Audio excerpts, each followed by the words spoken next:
As पहले lecture हमने बताया था वहां पे सोल्यूशन क्या होता है, क्यों होता है, कैसे होता है, ये सब वगैरह मैंने सोल्यूशन का इंट्रोडक्शन दिया था। फिर वहां पे कुछ टर्म्स बताए थे कि हम वहां पे क्या क्या पढ़ेंगे। कंसंट्रेशन टर्म्स होते हो गए, कोलिगेटिव प्रॉपर्टीज हो गए, वेपर प्रेशर्स हो गए, ठीक है।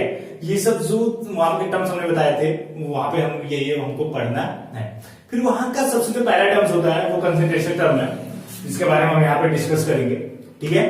तो हम आज देखेंगे कंसंट्रेशन क्या होता है। पहले बात ये बताए कंसंट्रेशन की जरूरत क्यों पड़ी। भैया कंसंट्रेशन की जरूरत इसलिए पड़ी क्योंकि हमको तो जानना था ना, कोई चीज हम सोल्यूशन बना रहे हैं, सोल्यूशन बना रहे हैं तो सीधी बात है उसमें दो चीज होंगे, एक सोल्यूट होगा और एक सॉल्वेंट होगा, ठीक। जब सोल्यूट और सॉल्वेंट मिलकर सोल्यूशन बनाएंगे फिर हम वहां पे तो देखेंगे ना कम से कम कहा इतने सोल्यूट है, इतने सॉल्वेंट है। और सोल्यूट सॉल्वेंट के बारे में मैंने बताया भी था कि जो कम अमाउंट में वो सोल्यूट होता है, जो ज्यादा अमाउंट में हो सॉल्वेंट होता है। फिर एक बात आती है कि हम डायरेक्ट ये ग्राम और लीटर से चेक करेंगे क्या कि मतलब कौन ज्यादा है कौन कम है। जैसे मान लेते हैं, कोई एग्जांपल ले लेते हैं, तो यहाँ पे हमने बोर्ड तो भरा है फिलहाल। चलिए मान लेते हैं कि आपका ले लिए हम 36 ग्राम वाटर और ले लिए हम H2SO4 का ले लिए 98 ग्राम, ठीक।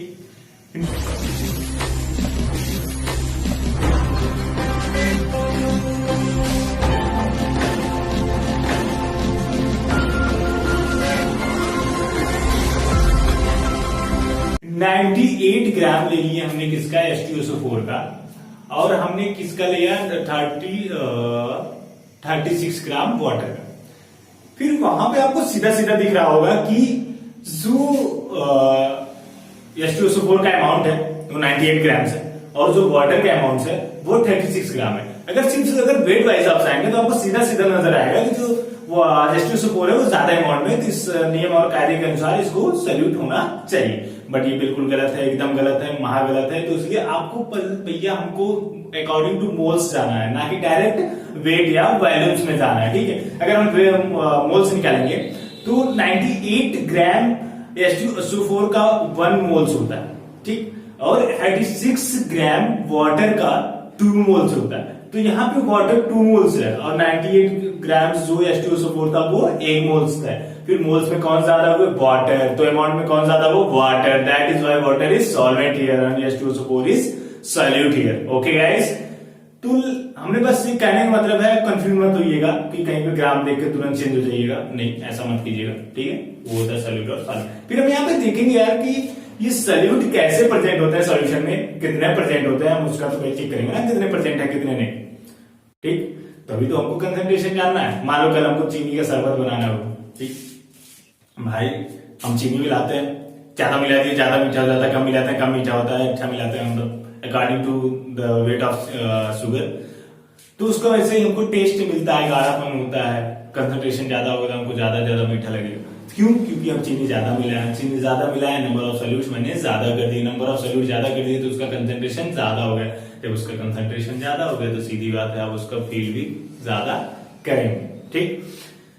तो इस हिसाब से बस हमको यहाँ पे देखना है कि कितने सॉल्यूट हैं कितने सॉल्वेंट हैं, उनको हम देखेंगे एक तरीके से मिला के कितना वो बना रहे हैं, कंसंट्रेशन कैसे बना रहे हैं, ठीक है गाइस। तो हाँ, लेट्स सी, यहाँ पे हम कुछ 5-6 टोटल कंसंट्रेशन के टर्म्स पढ़ेंगे, 6-7। जैसे मोलैरिटी हो गया, नॉर्मेलिटी हो गया, ठीक। उसके बाद आपका मोल फ्रैक्शन हो गया, उसके बाद आपका हो गया percentage weight by weight, percentage volume by volume, percentage weight by volume, ये सब टर्म्स हो गए, ठीक। इतने टर्म्स हम देखेंगे कंसंट्रेशन का। फिलहाल शुरुआत करते हैं मोलैरिटी से, सबसे बेसिक कंसंट्रेशन टर्म से, मोलैरिटी से। अभी उसके बाद परसेंटेज वाले आएंगे आपके, इसके बारी बारी से हम सबको देखेंगे। फिर बात करते हैं मोलैरिटी, जिसको हम रिप्रेजेंट करते हैं, जिसका सिंबल होता है कैपिटल एम। ये एक्चुअली होता क्या है, the number of moles of solute, the number of moles of solute present in 1 litre of solution, the number of moles of solute present in 1 litre of solution. मतलब कि कितने number of solute present है 1 litre के solution में, यही उसका molarity होता है, ठीक। तो हमको कैसे मोलैरिटी कैलकुलेट करनी होती है, पहले तो हम number of solute of moles का निकालेंगे, number of moles of solute निकालेंगे, ठीक, और अपन सोल्यूशन लेंगे लीटर में, 1 लीटर में, ठीक। तो उसका हमको मोलैरिटी पता हो जाएगा। ठीक, the number of moles of solute upon volume of solution, n upon v, n से मोल्स को डिफाइन करते हैं एज यू नो। ठीक, तो अब हम एग्जांपल सहित आपको बताना चाहेंगे। एग्जांपल सहित मान लीजिए 1.4 मोलैरिटी H2SO4, मान लीजिए 1.4 मोलैरिटी H2SO4 है। इसका मतलब ये हो गया 1.4 moles of H2SO4 present in 1 liter of solution। मतलब कि जो H2SO4 का मोल्स है 1 लीटर सोल्यूशन में, वो है 1.4 मोल्स। 1.4 मोलैरिटी ऑफ H2SO4 का मतलब कि 1.4 मोल्स है H2SO4 का 1 लीटर सोल्यूशन में।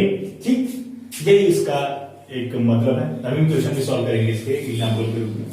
फिलहाल इसकी यूनिट होगा भैया, देखिएगा यूनिट फॉर्मूले में क्या था, number of moles of solute upon volume of solution. तो यूनिट भी वैसे से हो जाएगा, जैसे नंबर ऑफ मोल्स, ये मोल्स हो गया तो इसका ये मोल्स लिख लेंगे, ये वैल्यू में लीटर है तो लीटर लिख देंगे, मतलब मोल्स पर लीटर। ये आपका क्या हो गया, यूनिट हो गया। किसका यूनिट हो गया, मोलैरिटी का यूनिट हो गया। ठीक, मोल्स पर लीटर, मोलैरिटी क्या होगा, यूनिट क्या हो गया मोलैरिटी का, मोल्स पर लीटर। ठीक, फिर आइए हम देखते हैं एक इसका क्वेश्चन छोटा सा सॉल्व करके कि एक्चुअली मोलैरिटी को हमको कैसे वो करना है। ठीक है, देखते हैं। मान लीजिए 8 ग्राम ऑफ क्वेश्चन छोटा सा, 8 gram of NaOH dissolve in 1 liter of solution। ठीक,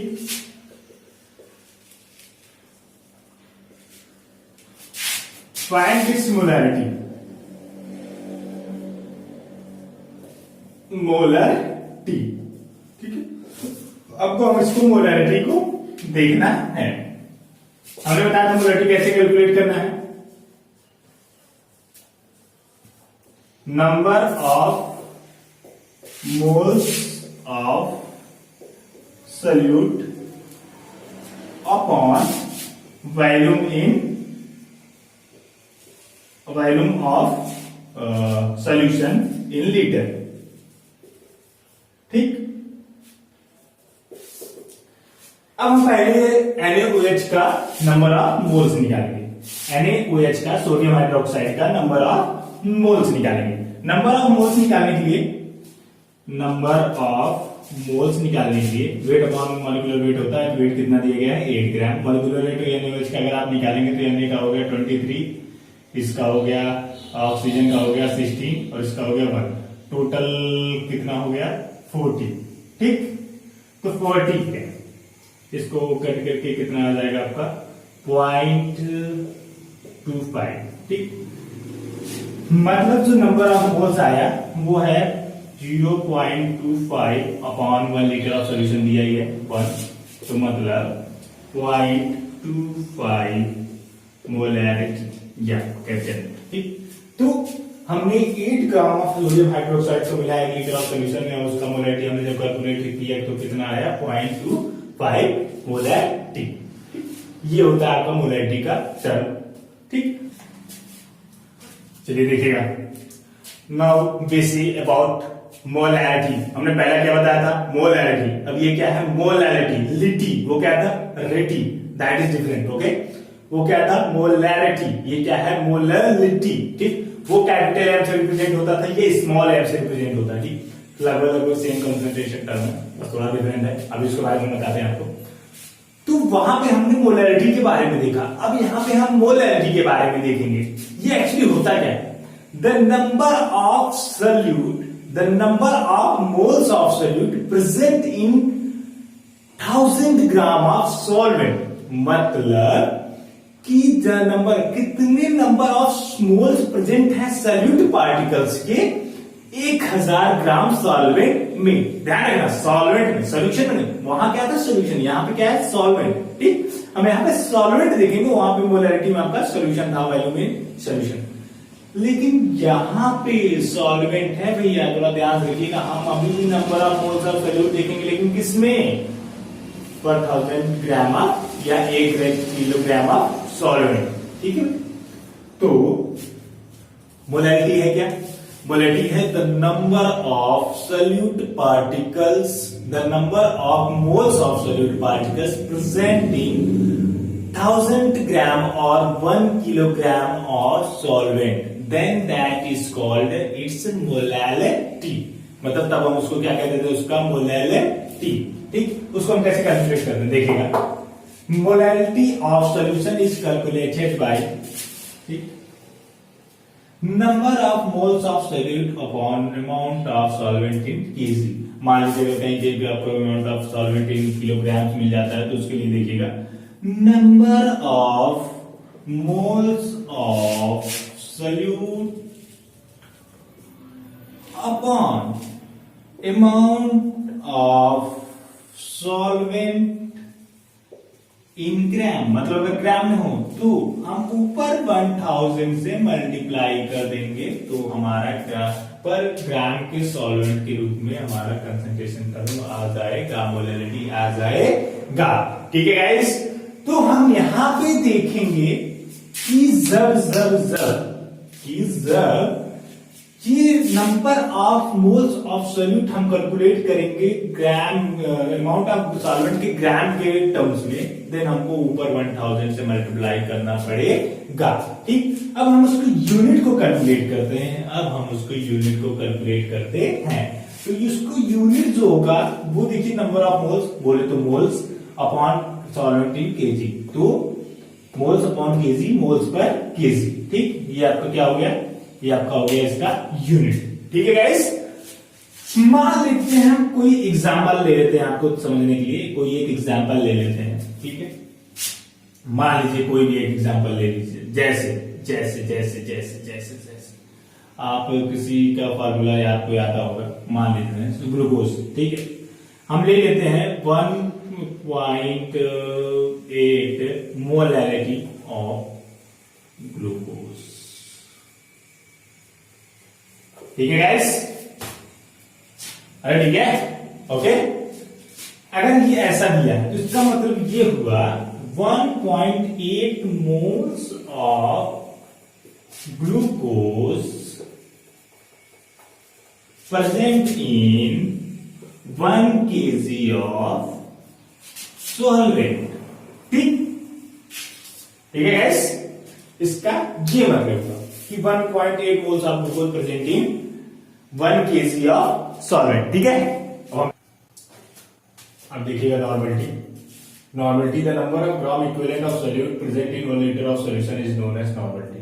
मतलब हमको यहाँ पे ग्राम इक्विवेलेंट देखना है, हमको यहाँ पे ग्राम इक्विवेलेंट देखना है कि कितने number of gram equivalent present है 1 लीटर सॉल्यूशन में। ठीक है, तो इसको निकालने के लिए देखिए ऊपर हम रखेंगे number of gram equivalents of solute, grams में जो रखा जाएगा, और upon volume of solution in litre में रखा जाएगा। ठीक, फिर आपको एक बात आती है नंबर ऑफ ग्राम इक्विवेलेंट्स क्या होता है, इसको कैसे निकाला जाता है। ठीक है, तो उसके लिए हम अलग से बता देते हैं आपको कि जो नंबर ऑफ ग्राम इक्विवेलेंट्स है वो इक्वल टू होता है weight upon equivalent weight, wait upon equivalent weight. ठीक, अब फिर बात आती है इक्विवेलेंट वेट क्या होता है। इक्विवेलेंट वेट बराबर होता है molecular weight upon balance factor.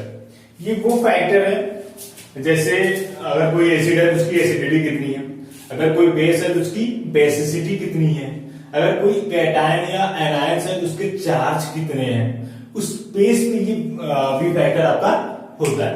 ठीक है, जैसे कैल्शियम +2 है, ठीक, कैल्शियम +2, तो वहां पे +2 आपका वी फैक्टर हो जाएगा, ये वी नंबर्स बैलेंस फैक्टर। ठीक, अगर कोई मान लो एसिड लेते हैं आप, जैसे H2SO4, उसकी जो एसिडिटी है ना वो 2 है, उसके बाद 2 एसिडिक हाइड्रोजन है, तो उसका जो वी फैक्टर होगा वो 2 होगा। ठीक है, उसी हिसाब से हम उसका इक्विवेलेंट वेट निकालेंगे, जब उसका आपको इक्विवेलेंट वेट पता चल जाएगा तो वेट अपॉन इक्विवेलेंट वेट करके हम उसका ग्राम इक्विवेलेंट निकालेंगे। वही ग्राम इक्विवेलेंट को अगर हम ऊपर रख देंगे तो फिर आपका नॉर्मलिटी आ जाएगा, जिसको हम कैपिटल एन से रिप्रेजेंट करते हैं। ठीक, इसके पहले आपने देखा मोलैलिटी, अब देख रहे हैं नॉर्मलिटी। नॉर्मेलिटी क्या होता है बच्चों? ये होता है कि number of gram equivalents of solute present in 1 litre of the solution, मतलब हम नंबर ऑफ ग्राम इक्विवेलेंट्स को देखेंगे। फिर बात आती है ग्राम इक्विवेलेंट्स क्या होता है? ये होता है वेट अपॉन इक्विवेलेंट वेट, मतलब उसका जो वेट दिया गया सोल्यूट का, उसका वेट लेंगे, फिर उसका अपॉन इक्विवेलेंट वेट निकालेंगे। अभी हम एग्जांपल सहित आपको बताएंगे। पहले उसका वेट निकालेंगे, फिर उसका अपॉन इक्विवेलेंट वेट। अब इक्विवेलेंट वेट क्या होता है? इक्विवेलेंट वेट होता है molecular weight upon B factor या बैलेंस फैक्टर, जो भी बोल सकते हैं आप।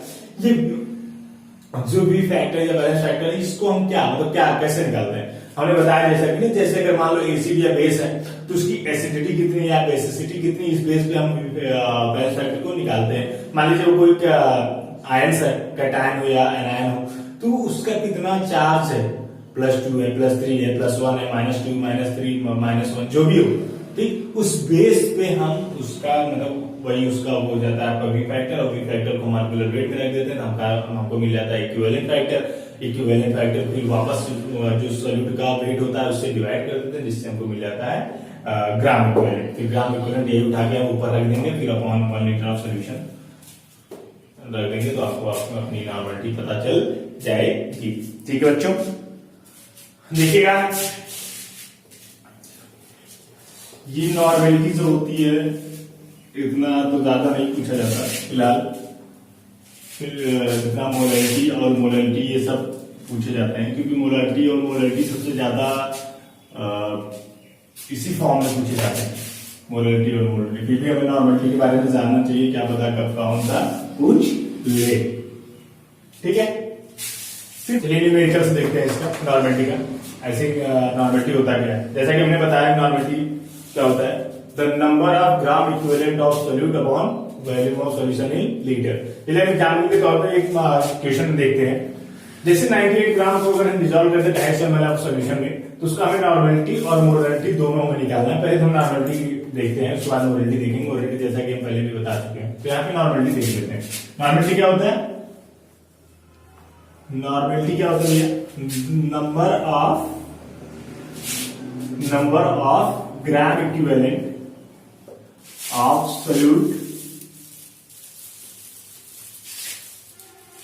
Upon volume of solution in litre. ठीक है, अब हम ग्राम इक्विवेलेंट्स पहले निकालेंगे। 98 ग्राम H2SO4 का, sorry 98 gram H2SO4 dissolve in 250 ml of solution. इसका हम ग्राम इक्विवेलेंट निकालेंगे। ग्राम इक्विवेलेंट इक्वल टू क्या होता है? Weight upon equivalent weight. ठीक है बच्चों, weight upon equivalent weight. Weight कितना दिया गया है? वेट दिया गया है आपका 98 ग्राम upon equivalent wait. Equivalent weight क्या होता है? Molecular wait. मॉलिक्यूलर वेट होता है ना, मॉलिक्यूलर वेट क्या होगा इसका? H2SO4 का 98 ही होगा, upon B factor, balance factor. Balance factor H2SO4 का एसिडिटी कितनी होती है? 2 होती है, तो यहाँ पे कितना आ जाएगा? 2। ठीक, इसको हम ऐसे सॉल्व कर सकते हैं। 98 अपॉन 98 इंटू 2, 98 से 98 कर दिया, बचा 2। मतलब ग्राम इक्विवेलेंट कितना आया? ग्राम इक्विवेलेंट आया 2। ग्राम इक्विवेलेंट आया 2। ठीक, ग्राम इक्विवेलेंट 2 आया है।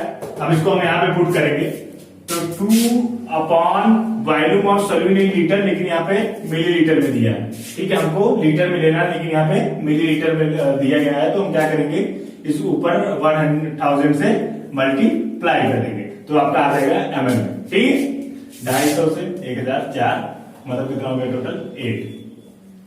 ठीक है बच्चों, इसकी नॉर्मलिटी कितनी आ गई? 8। नॉर्मलिटी कितनी आ गई? 8। ठीक, आपका नॉर्मलिटी हमने कैलकुलेट किया इतने के टोटल का। अब हम इसी का मोलैलिटी कैलकुलेट करेंगे। नॉर्मलिटी कितना आया है? 8। ठीक है,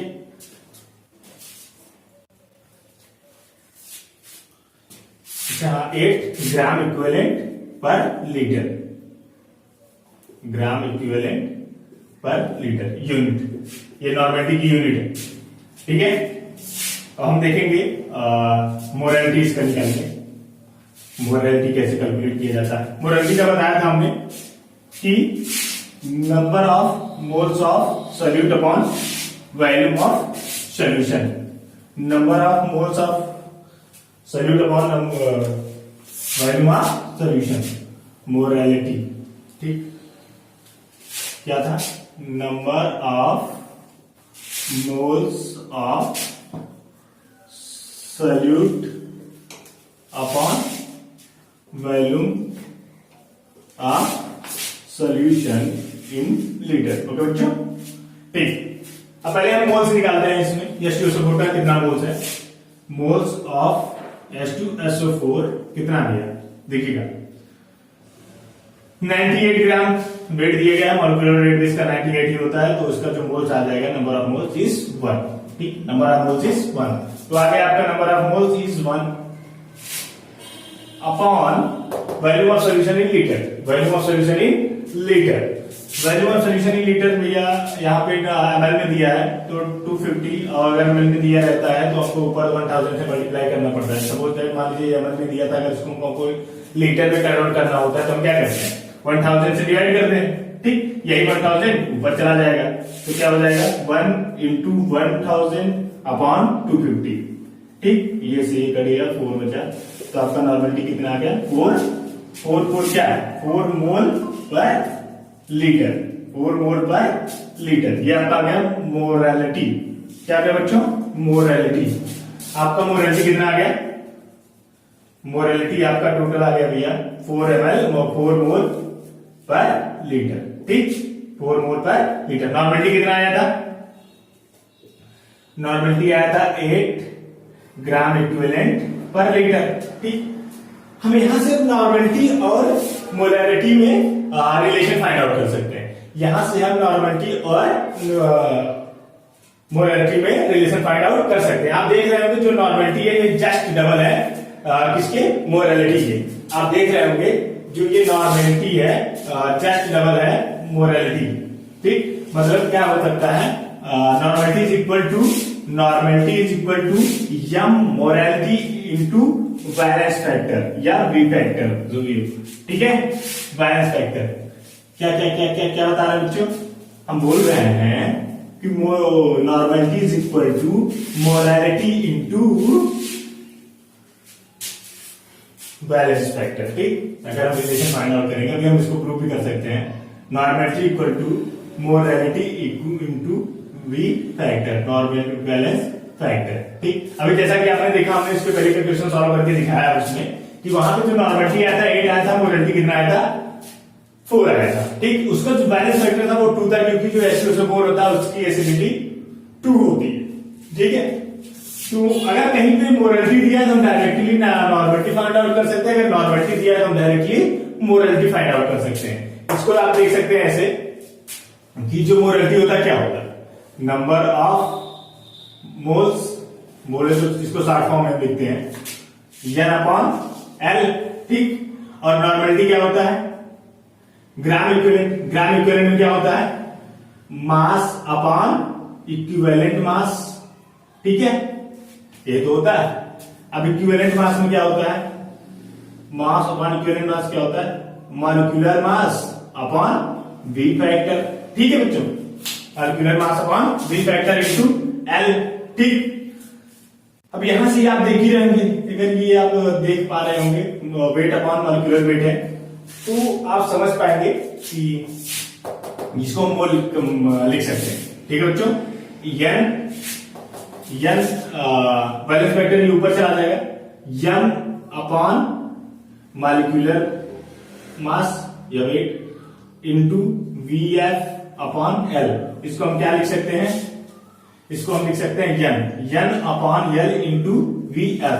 N अपॉन L क्या था, M था, तो क्या हो गया N is equal to M into balance factor, hence proof, ठीक है। आपने देख लिया N और M में रिलेशन, ठीक। इसका हेडिंग हम लिख सकते हैं relation between normality and molarity, ठीक है बच्चों। ये हो गया आपका नॉर्मलिटी और मोलारिटी, ठीक। बहुत सिंपल है, ज्यादा कुछ नहीं है इसमें, बहुत ही सिंपल होता है, आराम से आप कर सकते हैं, ठीक है। हमने 3 चीजें बात कर चुका मैं यहाँ पे, क्या क्या, मोरालिटी, मोलारिटी एंड नॉर्मलिटी। अब एक चीज और हम बात करेंगे, वो है आपका मोल फ्रैक्शन। चलिए अब देखेंगे मोल फ्रैक्शन। ठीक है, मोल फ्रैक्शन एक्चुअली होता क्या है, एक रेशियो होता है the number of moles of one component to the total number of moles of the all components. मतलब जिस कंपोनेंट का हमको मोल फ्रैक्शन निकालना होता है उसको हम ऊपर रखते हैं, उसका हम मोल्स निकालते हैं, फिर उससे डिवाइड करते हैं total moles of the all component, फिर हमको मिलता है उससे मोल फ्रैक्शन। तो फ्रैक्शन आप समझते ही होंगे, हिंदी में आप समझ सकते हैं, जैसे हमको कितना फ्रैक्शन मिला, कितना भाग मिला। ठीक, हम यहाँ पे किसका फ्रैक्शन करेंगे, मोल्स का फ्रैक्शन करेंगे, चाहे वो सॉल्यूट का कर सकते हैं चाहे सॉल्वेंट का कर सकते हैं। ठीक है, तो जिसका भी हमें करना हो उसको हम पहले उसका मोल्स निकालेंगे, फिर अपॉन में टोटल जितने कंपोनेंट्स है उसके मोल्स को सम करके ऐड करके डिवाइड कर देंगे, तो एक पार्टिकुलर का मोल फ्रैक्शन आ जाएगा, चाहे वो सॉल्यूट हो चाहे वो सॉल्वेंट हो। तो हम कैसे निकालेंगे, कैसे निकालेंगे, हम नंबर ऑफ जिसका हमको मोल फ्रैक्शन निकालना हो उसको ऊपर रखेंगे और अपॉन में टोटल मोल को जोड़ दिया जाएगा, जितने भी कंपोनेंट के टोटल मोल है उनको जोड़ दिया जाएगा। मान लीजिए कोई एक सोल्यूशन था, ठीक है, इसमें सॉल्यूट और सॉल्वेंट मिक्स ही होगा, सब सोल्यूशन। तो मान लो आपको सॉल्यूट का मोल फ्रैक्शन अभी निकालना है, तो हम मोल्स ऑफ सॉल्यूट को ऊपर रखेंगे जैसा कि आप देख रहे हैं, upon moles of solute plus moles of solvent. ठीक, अगर मान लीजिए हमको सॉल्वेंट का निकालना होगा, अगर मान लीजिए हमको सॉल्वेंट का निकालना होगा, तो हम मोल्स ऑफ सॉल्वेंट को ऊपर रखेंगे upon moles of solute plus moles of solvent, मतलब upon total components of mole को जोड़ के उससे डिवाइड कर दिया जाएगा, तो हमको सॉल्वेंट का भी मोल फ्रैक्शन मिल जाएगा। चाहे सॉल्यूट का निकालना हो चाहे सॉल्वेंट का निकालना, मोल फ्रैक्शन बहुत इजी, बहुत अच्छा आसानी से निकल जाएगा। ठीक है, और जो फ्रैक्शन है किसी चीज का अगर आप फ्रैक्शन निकालते हैं उनका अगर टोटल समाप्त करेंगे आप तो 1 ही आता है। तो इस नजरिए के तहत X A plus X B will be also is equal to 1। ठीक, क्योंकि भैया जितने भी फ्रैक्शन होते हैं, अगर किसी भी चीज का अगर हम फ्रैक्शन करते हैं लास्ट में अगर उसको जोड़ा जाएगा तो 1 ही आएगा। इसलिए मोल फ्रैक्शन को भी टोटल अगर मान लीजिए यहाँ पे हमने 2 कंपोनेंट्स लिया है, मतलब कई सारे कंपोनेंट्स होते हैं, तो भी इनका जो सम होगा 1 ही आएगा। मान लीजिए यहाँ पे जो भी था, बहुत सारे हो सकते हैं, X A X B X C dot dot dot dot dot plus करके इक्वल टू 1 ही आएगा। ठीक है बच्चों, इसका हम क्वेश्चन आंसर कर सकते हैं अभी आसानी से, अभी करके हम दिखाते हैं। ठीक है,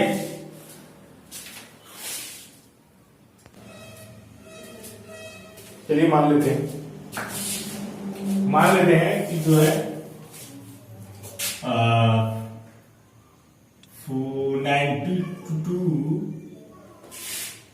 92 gram of ethanol are mixed with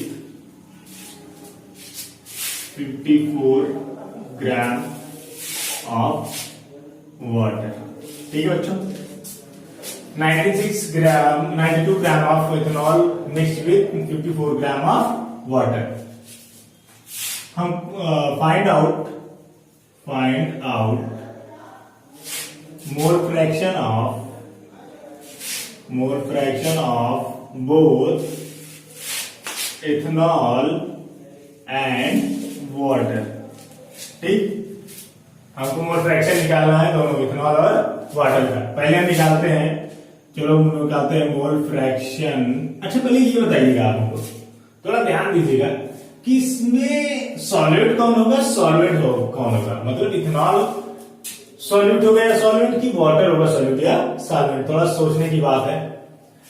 फिर बात आती है, अगर आपको सीधा दिख रहा होगा भैया 92 ग्राम जो है यहाँ पे इथेनॉल है, ज्यादा दिख रहा होगा, 54 ग्राम तो वाटर मतलब कम ही दिखता है, तो इस मामले के अनुसार इथेनॉल यहाँ पे जब 92 ग्राम है तो सॉल्वेंट होगा क्योंकि ज्यादा है, 54 ग्राम वाटर है जो कम है, अगर वो सॉल्यूट होगा। नहीं, हमको ऐसे नहीं देखना, हमने पहले भी आपको बात बता चुके हैं, हम पहले भी आपको बता चुके हैं कि हमको ग्राम या वॉल्यूम से डायरेक्ट नहीं देखना है कौन कम है ज्यादा, हमको मोल से जाना है। किससे जाना है, मोल्स से जाना है। फिर पहले मोल्स फाइंड आउट करते हैं, इथेनॉल का कितना मोल्स होगा और वाटर का कितना मोल्स है। ठीक है, इथेनॉल इथेनॉल का moles n of ethanol weight कितना है 92, मॉलिक्यूलर वेट इसका कितना होगा, इथेनॉल का फार्मूला क्या होता है C2H5OH है ना।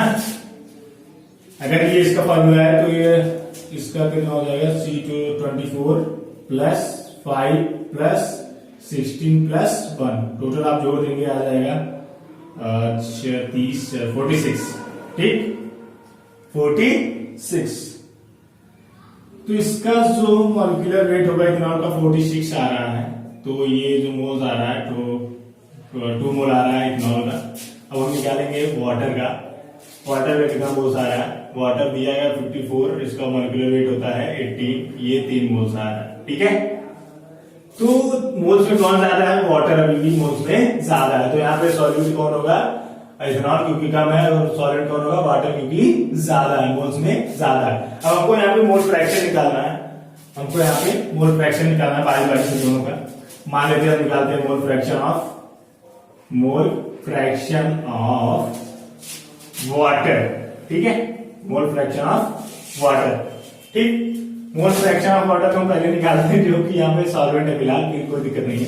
फिर पहले मोल्स ऑफ वाटर का ऊपर रखेंगे, moles of water upon moles of water plus moles of ethanol, मतलब टोटल हमें नीचे में टोटल जितने भी मिक्स हो उसका मोल्स रखना होता है, ठीक है। हमने जैसे कि यहाँ पे निकाला मोल्स ऑफ वाटर कितना आया है 3 upon moles of water 3 plus moles of ethanol 2, मतलब 3/5, ठीक। मोल फ्रैक्शन ऑफ वाटर कितना आएगा 3/5।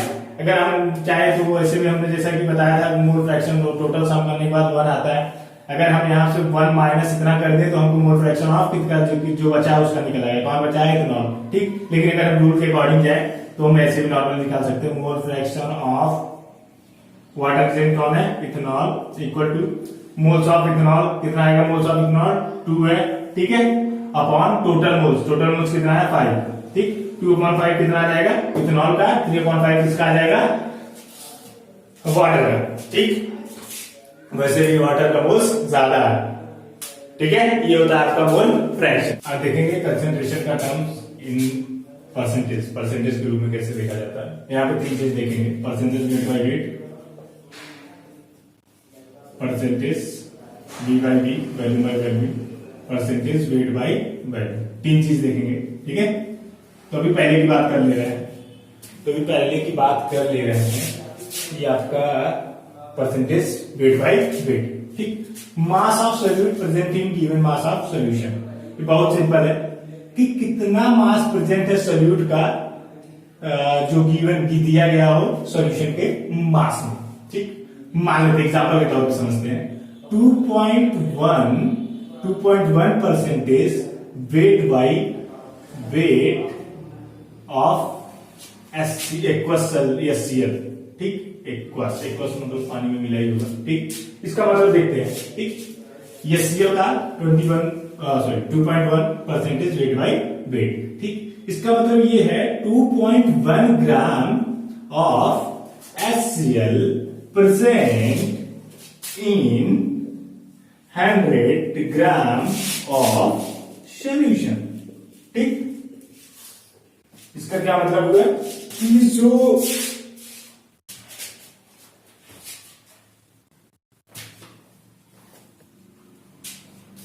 इसका क्या मतलब हुआ देखिएगा 2.1 gram of HCl present in 100 gram of solution. बहुत सिंपल है, इसमें कुछ आपको सोचना ही नहीं है कि भैया 100 मतलब ग्राम में देखते हैं कि 100 ग्राम में कितने ग्राम सॉल्यूट का प्रेजेंट है, ये होता है आपका percentage W by W, percentage weight by weight, ठीक है। बस इतना सा आपको देखना है। अगर आपको ऐसे कैलकुलेट करना हो परसेंटेज वेट बाई वेट तो हो जाएगा weight of solute upon weight of solution into 100, ठीक। ऐसे आप कैलकुलेट कर सकते हैं, ठीक है। अगर आपको एग्जाम्पल के तौर पे देखना हो तो हम बता दें कि कैसे हम निकालेंगे परसेंटेज बी बाई बी। मान लेते हैं कि आपका NaOH कितना 8 ग्राम NaOH presenting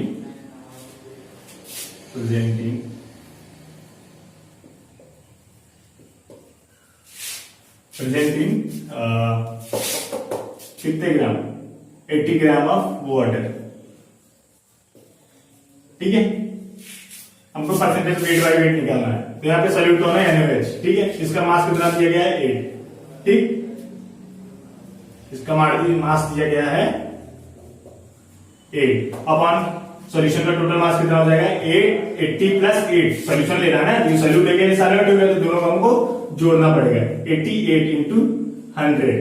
ठीक, आपका हो जाएगा 800 अपॉन 88 कर देंगे जो भी आ जाए अप्रॉक्स आएगा आपका 19 पॉइंट समथिंग आएगा। ठीक है, 9 पॉइंट समथिंग आएगा, सॉरी 9 पॉइंट समथिंग आएगा मोल उसमें percentage by percentage weight by weight. ठीक है, ये इसका एग्जांपल। वैसे ठीक है, ऐसे same to same percentage of volume भी होता है। मतलब एग्जांपल देखते हैं। ठीक, मान लेते हैं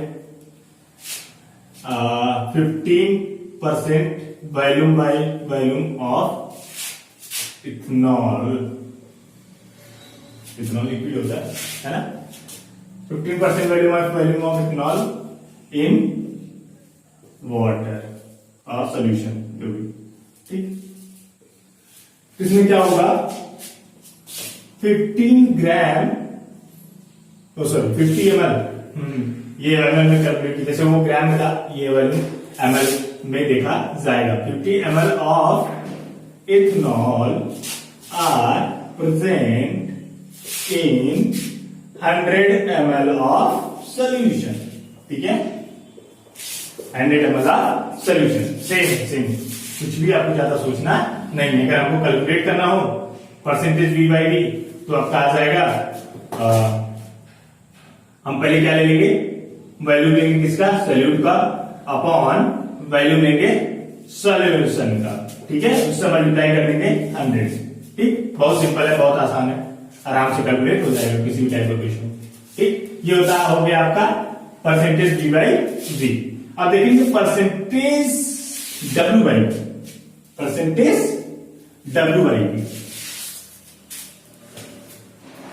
देखिएगा percentage W by V percentage weight by volume.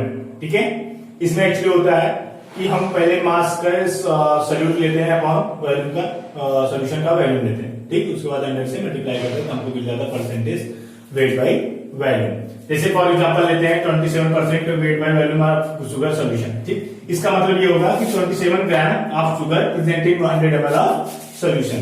100 ml के सॉल्यूशन में जो सॉल्यूट का अमाउंट है वो 27 ग्राम है। मतलब 100 ml लिक्विड और 27 ग्राम का मतलब सॉल्यूट हो प्रेजेंट होगा उसमें। ठीक, सीधा सिंपल है कि 20 प्रत्येक हर एक 100 ml में कितने ग्राम सॉल्यूट को प्रेजेंट है वही दिखाता है percentage W by V percentage mass by volume. ठीक, ये उसका मतलब परसेंटेज मास बाई वॉल्यूम।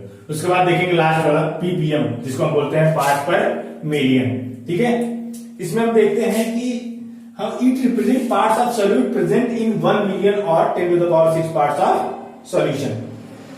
मतलब हर एक 10 लाख में कितने सॉल्यूट के पार्ट्स प्रेजेंट है यही दिखाता है हमारा पार्ट्स पर मिलियन। पार्ट्स पर मिलियन, हर एक मिलियन में कितने पार्ट्स ऑफ सॉल्यूट प्रेजेंट है वही दिखाता है आपका पार्ट्स पर मिलियन। ठीक, पार्ट्स पर बिलियन भी होता है लेकिन सेम है, वो पर मिलियन में है और यहाँ पे पर मिलियंस में है।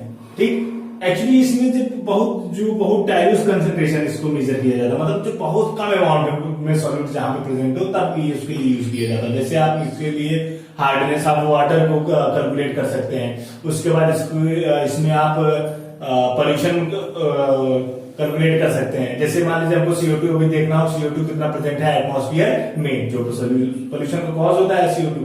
ठीक, तो अभी जो प्रेजेंट टाइम का सिचुएशन है वो होता है 350 ppm of CO2 present in atmosphere, present in atmosphere. ठीक है, मतलब कि अगर हम 10 लाख एयर के मॉलिक्यूल्स लें, अगर हम 10 लाख एयर के मॉलिक्यूल्स लें, उसमें 350 मॉलिक्यूल्स आपके किसके मिलेंगे?